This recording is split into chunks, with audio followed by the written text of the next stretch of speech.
Bon, bah là, je pense qu'ils sont prêts.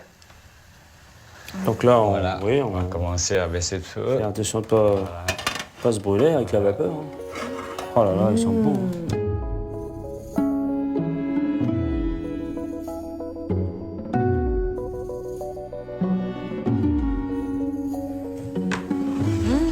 C'est très joli ça, Michel. Donc ça va être ce qui va accompagner les 3 dim sum. Donc ça, c'est une petite salade au piment. Là, c'est une salade de choux chinois, choux rouges et choux blancs. Et ça, c'est coriandre, ciboulette, carottes. Waouh. Et la sauce crevette, légèrement tabasco, la sauce soja citronnelle et la végétarienne au gingembre. Magnifique. Je trouve ça génial. Merci Créatif. beaucoup. Moi de même, c'était un plaisir. Merci encore, je vous accompagne. À bientôt. Merci encore, chef.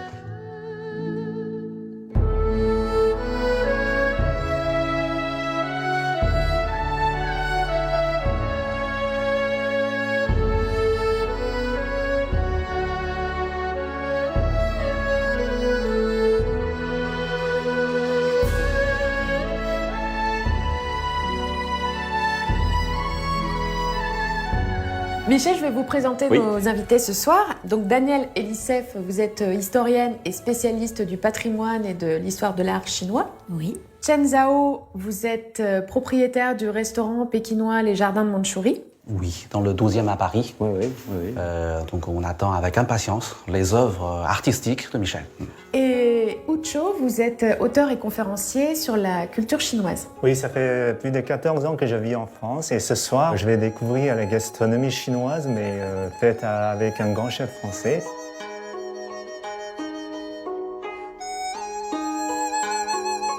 Des photos pas trop chères. Voilà. Ah, voilà ce Tout que ça, une petite sauce. Voilà. Merci Caroline. On a le droit d'ouvrir le panier. Oui. Exactement. Ça, Voilà des dim sum. ça signifie littéralement, c'est une petite touche. Sum, c'est le cœur. J'imagine que cette combinaison suppose de vous apporter une petite touche de plaisir au cœur. Ah. Daniel, les couleurs dans la cuisine chinoise, elles peuvent avoir beaucoup de symbolique. Les couleurs ont toujours un sens dans toutes les cultures. Il y a les couleurs qui vous renvoient, les couleurs claires, qui vous renvoient vers ce qui est plutôt doux, humide, féminin, rafraîchissant. Et puis des couleurs plus sombres qui vous renvoient vers ce qui est fort, fortifiant, plus masculin. Exactement, oui. C'est-à-dire on retrouve toujours cette notion d'équilibre à table. Enfin, équilibre de saveur, équilibre de couleurs et équilibre de consistance aussi. D'accord. La cuisine chinoise est très influencée par la théorie du yin et du yang, Voilà. et celle des 5 éléments, terre, feu, bois, Métal. Et donc un plat doit, comme notre univers, être composé de différents ingrédients. Et c'est à ça que sert la nourriture, c'est à faire marcher nos univers intérieurs le mieux possible. Il n'y a pas vraiment de frontière très nette entre les aliments et les médicaments. Et il y a un médecin surnommé médecin divin, Bian Xue, qui aurait vécu au VIe siècle avant Jésus-Christ. Il a dit lorsque qu'une personne tombe malade, on essaie d'abord la guérir avec les aliments. En cas d'échec, on lui prescrit des médicaments. Des médicaments, Oui. d'accord. Et donc souvent on dit à table tel aliment est bon pour la santé en fonction de la saison, du temps qu'il fait, de l'état de santé de la personne. Tandis qu'en France, on dit toujours c'est bon ou c'est pas bon. C'est bon, c'est pas bon. Oui, c'est vrai qu'on ne prend pas tout ça en Oui, non, c'est considération. vrai, c'est C'est Et en super Occident, intéressant, on met l'accent sur la présence de la pomme. Avec une pomme par jour, on n'a pas besoin d'aller voir un médecin. Ça limite Mais un en petit Chine, peu. c'est plutôt l'équilibre alimentaire au quotidien qui prime. Donc, que si vous avez des plats de 5 couleurs par jour, vous n'avez pas besoin de carte vitale.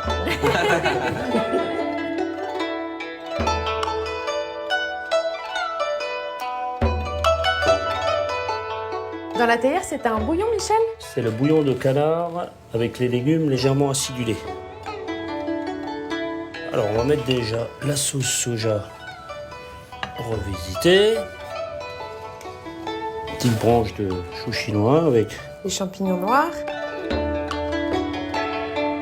petit peu comme ça. une crêpe à la peau de canard.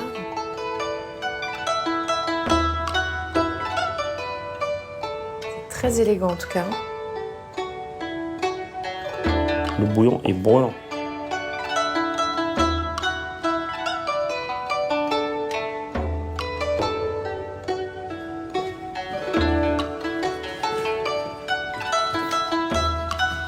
Alors la suite. Voilà, c'est le petit canard. Ah, ben oui, c'est ça.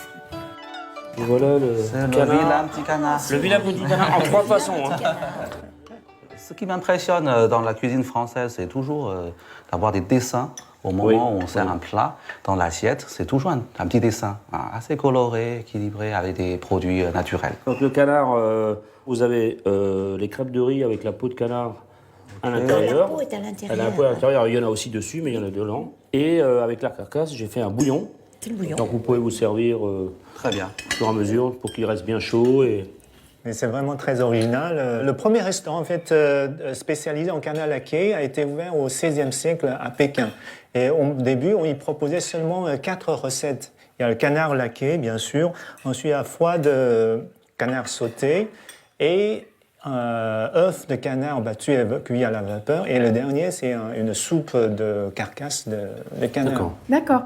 Mais il me semble que l'origine du canard laqué ne se situe pas forcément à Pékin, c'est ça? Oui, voilà, tout à fait. C'était d'abord à Nankin. D'accord. Et en fait, la recette de la canard laqué provient d'une recette de la cour impériale de la dynastie des Ming et qui a été d'abord établie à Nankin en 1368, ensuite déménagée à Pékin en 1421.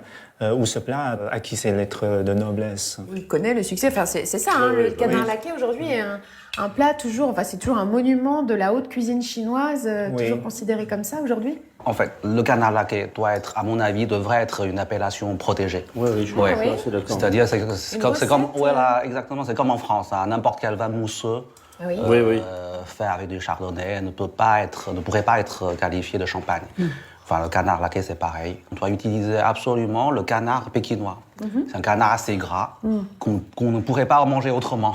Oui, oui, oui, bien sûr. On parlait tout à l'heure de l'ordre pour déguster le canard laqué. Je sais que la table chinoise est assez codifiée aussi. Alors, est-ce que nous, en tant qu'occidentaux, il y a des choses à absolument pas faire ce soir? La première chose, je pense que quand vous voulez piocher dans un plat, il faut d'abord choisir un morceau avec les yeux avant de tendre vos baguettes vers ce plat. Ah, d'accord, pour pas bah, avoir l'air c'est-à-dire, d'hésiter à choisir on ça, ne ça ou fouille ça. pas avec ses baguettes Ah oui. dans une assiette pour C'est-à-dire- prendre le meilleur morceau. C'est très C'est-à-dire les pointes de vos baguettes doivent aller directement, c'est un peu hypocrite, Oui, oui, oui, oui. vers ce morceau. Car si vous hésitez entre plusieurs morceaux, cela va être interprété comme le choix du meilleur. Donc vous laissez D'accord. le moins bien aux autres. C'est pas très correct.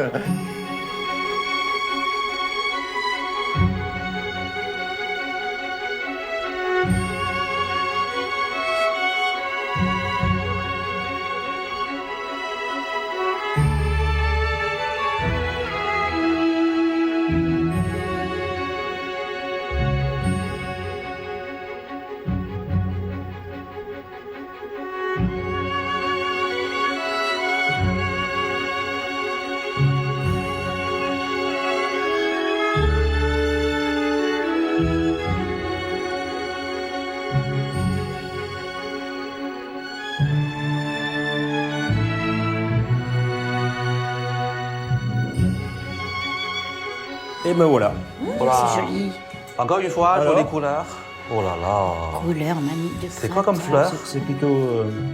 les fleurs de capucine. Ok. Et là, nous sommes sur des boules de Oui. coco à la crème de lotus. Une dégustation? Joli. Daniel, vous vous en souvenez au moment où vous avez visité la Chine au début des années 80, la décoration dans la cuisine chinoise était tout à fait autre chose. C'était le degré zéro de la décoration. C'était même, je ne veux pas de décoration. Et je montre que j'ai pris à la louche et que j'ai jeté comme ça sur l'assiette. oui, d'accord, d'accord. Et même dans les hôtels, même à l'hôtel de C'est Pékin, vrai, hein. à côté du Kokong, c'était pareil. Parce que c'était pour montrer qu'on mangeait comme le peuple, etc. D'accord. Parce que oui, pendant le siècle, 20 ans au siècle dernier, la gastronomie a été des synonymes de bourgeoisie et décadence, donc peu accessible au peuple. Et certains excités avaient, comment dire, instauré le repas révolutionnaire, hein, où l'on devait se forcer de manger des nourritures à la limite du consommable. Ah oui. Pour, C'est-à-dire qu'est-ce que en ça peut souvenir dire de l'atrocité de l'Ancien Régime. Justement, la diversité à table, c'est un argument. Enfin, ça fait vraiment partie Oui, de la beaucoup. tradition de la haute cuisine chinoise. Pour montrer son savoir-faire. C'est-à-dire ma maman, par tradition autrefois, quand elle faisait encore la cuisine pour les invités à la maison, si elle n'arrivait pas à sortir une dizaine de recettes différentes, elle n'aurait jamais invité personne. Et donc, on peut dire que les Chinois sont aussi gastronomes que les Français. C'est-à-dire les Chinois sont quasiment aussi osés que les Français, voire parfois un peu plus. Ouais. Il y a un philosophe chinois au IIIe siècle avant Jésus-Christ a dit que la nourriture et le sexe sont les désirs fondamentaux de l'homme. Donc c'est comme Balzac qui a dit également que l'amour physique ressemble à la faim. Oui, Donc ouais. on est tous pareils, je Oui, pense. bien sûr. Bon, en tout cas, est-ce Bien que manger, ce repas revisité par Michel Roth, est-ce que ça vous a plu? Oh, C'est super, délicieux, voilà. je vais me jeter sur mes boulettes. Exactement. Je dirais qu'on est agréablement surpris. Hein. Voilà. La prochaine fois, on va vous inviter à défier un chef chinois qui va réaliser une recette française. Ah ouais.